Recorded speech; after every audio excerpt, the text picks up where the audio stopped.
So at one point there were 5 all-female Shakespeare companies around the country. And so like that to me is the interesting story about that time and about my company.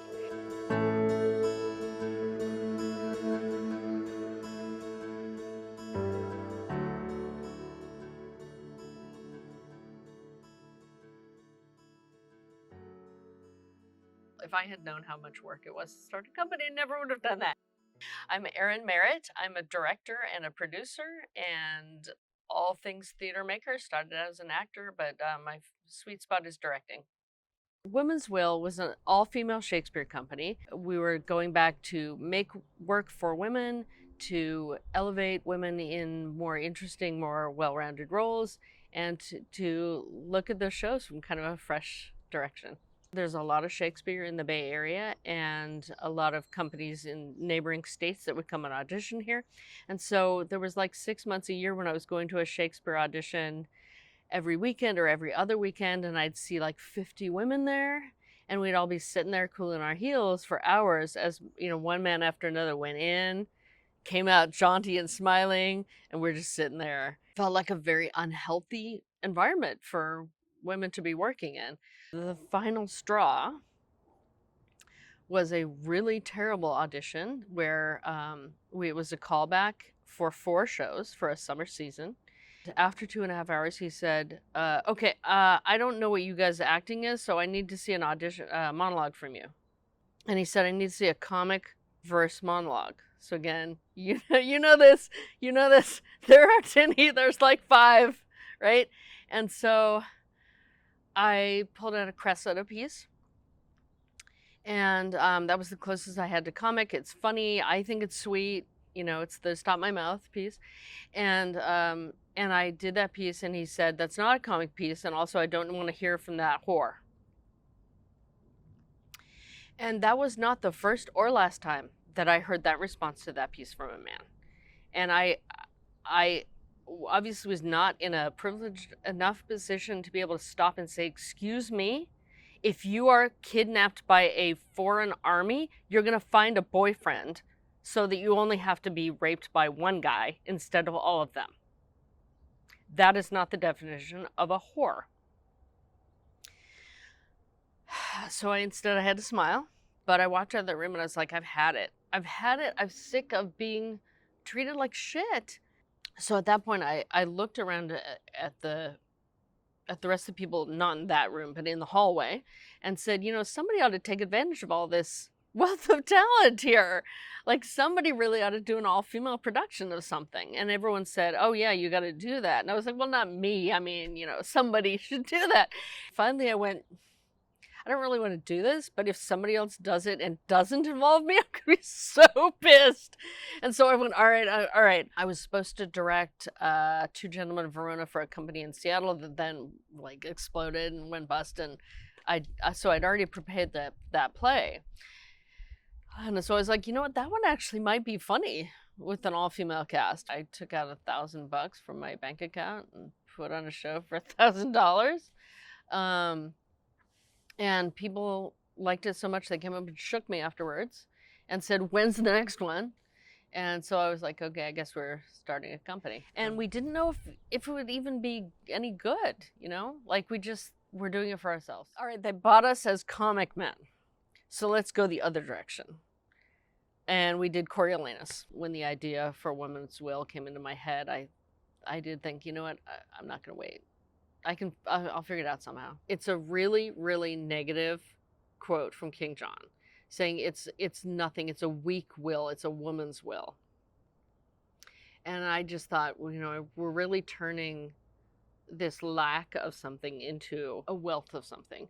And so it made sense to me to do the same thing with the name. I started Women's Will in '98, so we were officially a company for the second show.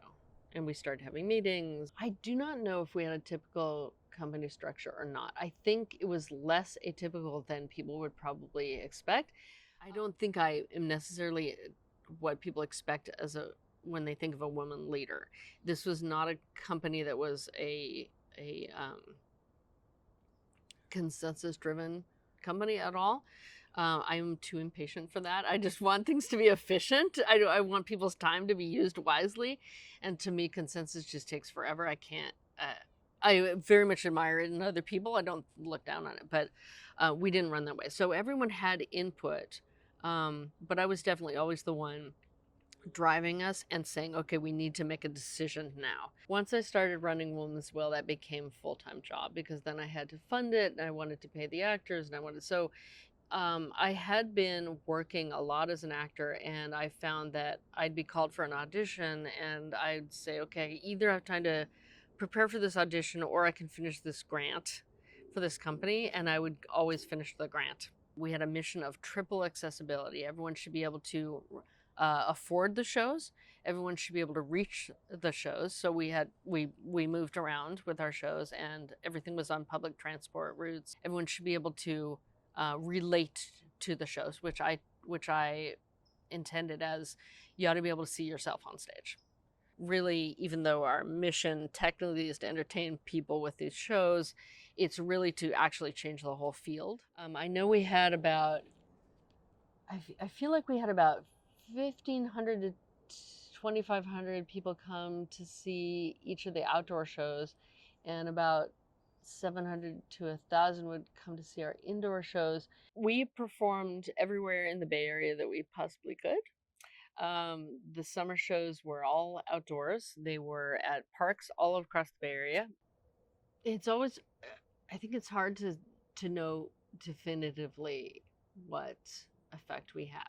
Um, uh, it's it's more of a gut feeling, and it's more about the conversations that I was having with people, both in the community here and also around. What is interesting is that there are a bunch of us. So there had already been, I think the first one was Company of Women, which Kristen Linklater and Tina Packer started, and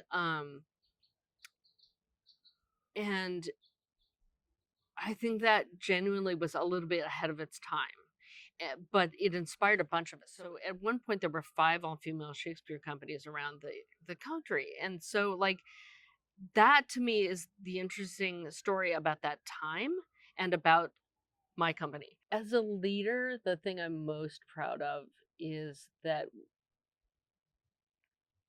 we really changed the way that this whole region thought about how they used women. And then artistically, personally, I got to direct some shows that were just deeply, deeply dear to me.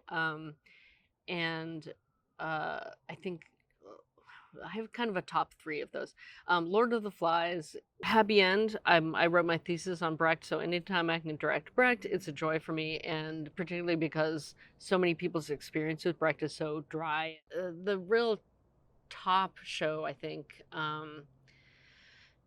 was a production of Pericles. We had a whole team of like top-notch deaf, not just interpreters but translators.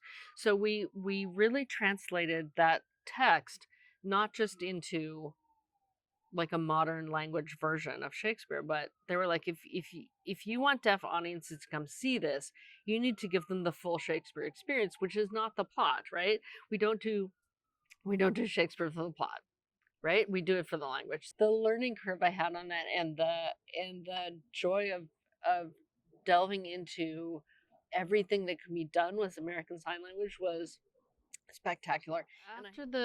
After about 6 or 7, 8 seasons, I wanted to do more than just Shakespeare. So from the very beginning, part of the point of Women's Will was to make ourselves obsolete. I really wanted there to be so much work for women out there, and that there be women playwrights being produced. And so just over time that became more important to me.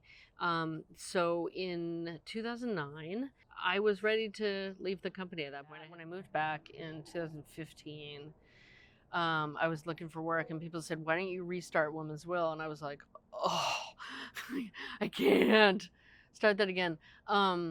Although I did play with the idea, but I think like we've really moved beyond that, right? Like, where we now actually understand that people are along a gender spectrum. We don't have to work with the binary anymore.